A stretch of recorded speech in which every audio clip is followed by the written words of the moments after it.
रामकृष्ण हरी. स्वागत आहे आपलं प्रतीक्षाच रेसिपीमध्ये. आज मी केलेला आहे कैरी भात. आता बघा आंब्याचा सीझन सुरू आहे, म्हणून मी आज आंब्याचीच अशी रेसिपी केलेली आहे. कारण आपल्याला हा सीझन संपल्यानंतर शक्यतो आंबे भेटत नाही आहेत, म्हणून मी आज केलेला आहे कैरी भात. बघा, प्रथम मी एका कढईमध्ये तेल ओतलेलं आहे. त्यामध्ये टाकलेलं आहे जिरे आणि मोहरी. हे बघा, व्यवस्थित असं भाजून घेतल्यानंतर त्यामध्ये मी हा कांदा टाकलेला आहे. यामध्ये जास्त काही साहित्य मी घातलेलं नाही आहे, कारण आपण कैरी भात करत आहोत, त्यामुळे कैरीची चव आपल्याला लागली पाहिजे, म्हणून मी इथे फक्त कांदा आणि टोमॅटोचाच वापर करणार आहे.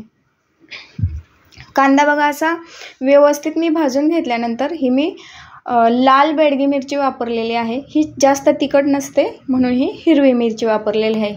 बेडगी मिरची वापरली ना, त्या मिरचीची टेस्ट खूप छान असते आणि ते भातामध्ये आपल्याला त्याची चव खूप छान लागते, म्हणून मी इथे बेडगी मिरची वापरलेली आहे. तुमच्याकडे नसेल, नाही वापरली, काही प्रॉब्लेम नाही. आता यामध्ये मी हे आपले कट केलेले टोमॅटो टाकलेले आहेत.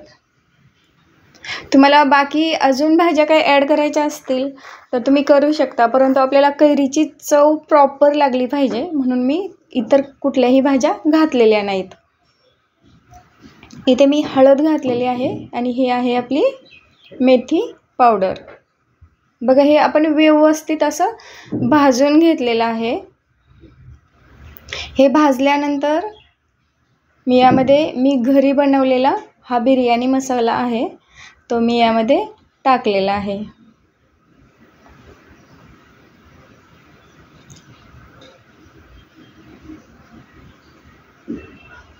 बघा, हे देखील आपण व्यवस्थित असं भाजून घ्यायचं आहे. त्यानंतर मी घातलेली आहे मी खिसलेली कैरी. ही बघा, जास्त आंबट नाही आहे कैरी, म्हणून मी एक कैरी घातलेली आहे. जर तुमची कैरी आंबट असेल तर ती अर्धी देखील तुम्ही घालू शकता, किंवा जास्त गोड असेल तर तुम्ही 2 देखील घालू शकता. परंतु जास्त आंबट असेल तर शक्यतो कैरीचा वापर कमी करा, कारण भाताची चव देखील जास्त आंबट लागेल. इथे मी अद्रक, लसूण आणि ओला नारळ याची पेस्ट केलेली होती.